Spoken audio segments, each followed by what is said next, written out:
بسم اللہ الرحمن الرحیم. ناظرین اکرام، پروگرام ٹاک شو ود نعیم خان کے ساتھ حاضر خدمت ہوں. ناظرین، جیسا کہ آپ کو علم ہوا ہوگا کہ پاکستان میں دوبارہ دہشت گردی کے سائے لہرا رہے ہیں. پاکستان دشمن قوتیں، اسلام دشمن قوتیں پاکستان پر ہر طرح سے حملہ آور ہیں. اور اسی سلسلے میں گزشتہ روز وزیرستان میں ایک بم دھماکہ ہوا جس میں 43 لوگ مارے گئے، شہید ہو گئے اور 100 سے زیادہ جو ہیں وہ زخمی ہیں. یہ واقعہ ہوا ہے، وہاں ایک جلسہ تھا مولانا فضل الرحمان صاحب کا، اور وہ تو خود نہیں آئے، ان کی پارٹی کا جلسہ تھا جس میں صوبائی کابرین نے خطاب کرنا تھا. جلسہ جاری تھا کہ اچانک بلاسٹ ہوا ہے، سوئسائڈ اٹیک تھا جس میں فوری طور پر تو 35 افراد شہید ہوئے ہیں، پھر بعد میں 8 اور ہو گئے. اس طرح 43 بندے شہید ہو گئے اور 100 سے زائد زخمی. ناظرین اکرام، یہ جو واقعہ ہے یہ ہمیں پھر یاد کرا رہا ہے کہ ہم 2008 میں چلے گئے اور ہماری جتنی آرمی کی اسٹرگل، ضرب عضب تھا، ضرب ردل فساد تھا، یہ جتنی ضربیں تھیں وہ بیکار ہوئی اور دوبارہ فسادات کا دور آ رہا ہے. لیکن الحمدللہ ہماری سیکورٹی فورسز اس قابل ہے کہ وہ اس کو ابھی پکڑ لیں گی، اس کو اور جڑ سے ختم کر دیں گے. لیکن جو بڑی بات ہے وہ یہ ہے کہ کیا یہ لوگ جو سرحد پار سے آ رہے ہیں، اس میں انڈیا کا ہاتھ ہے زیادہ لگتا ہے، اور انڈیا نے بیس کیمپ بنایا ہوا ہے افغانستان کو، تو ہمارے دونوں طرف سے ہمیں ایک شدید تکلیف اور پریشانی کا سامنا ہے. اور ہماری سیکورٹی فورسز نے ایک طرف افغانستان کے ساتھ 1400 کلومیٹر باڑ لگائی ہے، دوسری طرف انڈیا کا لمبا بارڈر ہے. تو سیکورٹی فورسز کے پاس بہت زیادہ اس وقت چیلنجز ہیں کہ وہ دہشت گردی کا قلعہ کمیٹ کرے.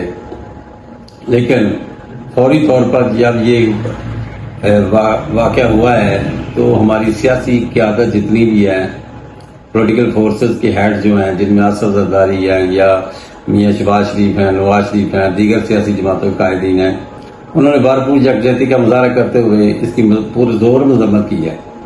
اور اسی طرح ہمارے جو عسکری قیادت ہے وہ بھی اس میں کسی قسم کی کوئی گنجائش نہیں رکھے گی کہ ان کو گرفتار کیا جائے، ان کا قلعہ کما کیا جائے، ان دہشت گردوں کو کیفر کردار تک پہنچایا جائے.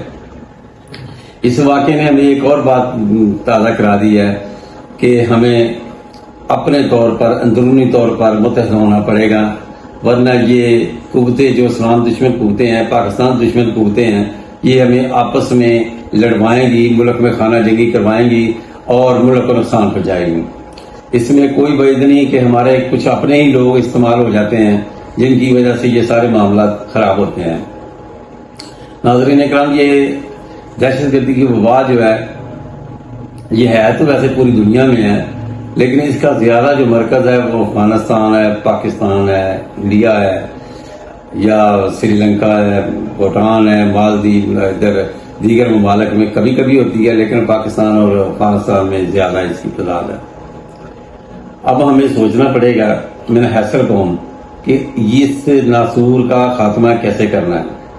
اس سلسلے میں سب سے پہلے جو میری نظر میں ایک بات ہے وہ یہ ہے کہ ہمیں آپس میں ایک دوسرے کے ساتھ تعامل کریں، اور اگر ہمارے محلوں میں کوئی اجنبی لوگ آتے ہیں تو اس کی فوری طور پر چھان بین کرے، اور یہ جو کرائے کے مقام میں لوگ آتے ہیں ان کی تصدیق کی جائے کہ یہ کون لوگ ہیں. اسی طرح یہ نظام پورے ملک میں فوری طور پر نافذ ہو تاکہ ہر نئے آنے والے کا پتہ چل سکے. اب ہمارے گاؤں دیہاتوں میں ہوتا ہے یہ ہے کہ بندہ باہر سے آ جاتا ہے، سب اس کی مہمان نوازی میں لگ جاتے ہیں، یہ پوچھتے ہی نہیں کہ وہ کون ہے، کہاں سے آیا ہے، اس کا کیا مقصد ہے. اگر کوئی مقصد ہے تو اس کی تھوڑی سی تحقیق بھی کر لی جائے. اس طرح دہشت گردی یا جو اسلام دشمن، ملک دشمن قوتیں ہیں، ان کے جو اعلی کار ہیں وہ دیہاتوں میں رہتے ہیں اور لوگوں کو وہاں اچھی جان پہچان بنا لیتے ہیں. تو یہ ہم پر فرض ہے، یہ حکومت پر نہیں کہ ہر کام کو منع کرنا ہے، یہ ہم پر فرض ہے کہ ہم اپنے ارد گرد کے ماحول پر نظر رکھیں، اور جتنی بھی اگر ہمیں کوئی اطلاع ملے، جتنی بھی اطلاع ملے جس میں ایسی دہشت گردی کے شائبہ فوری طور پر اعلیٰ حکام کو بتائیں. تو یہ جو احتیاطی تدابیر ہے، ایسا کرنے سے ہمیں بہت سارے مسائل جو ہیں وہ ہمارے حل ہو جائیں گے. ہر گاؤں میں، ہر شہر میں جو محلہ کمیٹیاں ہیں وہ فعال کی جائیں. گاؤں میں جو نمبرداری سسٹم ہے اس میں اس کو بھی فعال کیا جائے. اس میں پوری طرح توجہ سے ارد گرد کے ماحول پر نظر رکھی جائے تو ہم بہت ساری یہ دہشت گردی کے جو نقصانات ہیں اس سے بچ سکتے ہیں. اور حکومت پاکستان سے گزارش ہے کہ یہ جو آپ نے 150 وزیروں کے لیے کاریں خریدی ہیں، خدا را اس ملک پر رحم کرے. یہ ملک متحمل نہیں ہو سکتا آپ کی یاشیوں کا. ملک میں عام آدمی آٹے کے لیے پریشان ہے، چینی اتنی مہنگی ہو گئی 150 سے اوپر جا رہی ہے، گھی اتنا مہنگا جا رہا ہے. یہ عام آدمی کے لیے مسائل ہیں. اور آپ یہ پڑھیے کہ وزیروں کی تنخواہیں بڑھا دیں اور جو وزراء کے لیے گاڑیاں ہیں وہ 300 لے لیں، 200 لے لیں، اربوں روپیہ لگا دیں. ایسا نہیں چلے گا.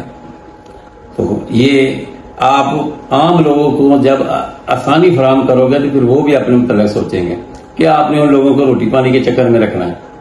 ناظرین کرام، پروگرام سے اجازت دیجیے. پروگرام کو لائک کیجیے، شیئر کیجیے، سبسکرائب کیجیے اور ہمیں اپنی دعاؤں میں یاد رکھیے گا.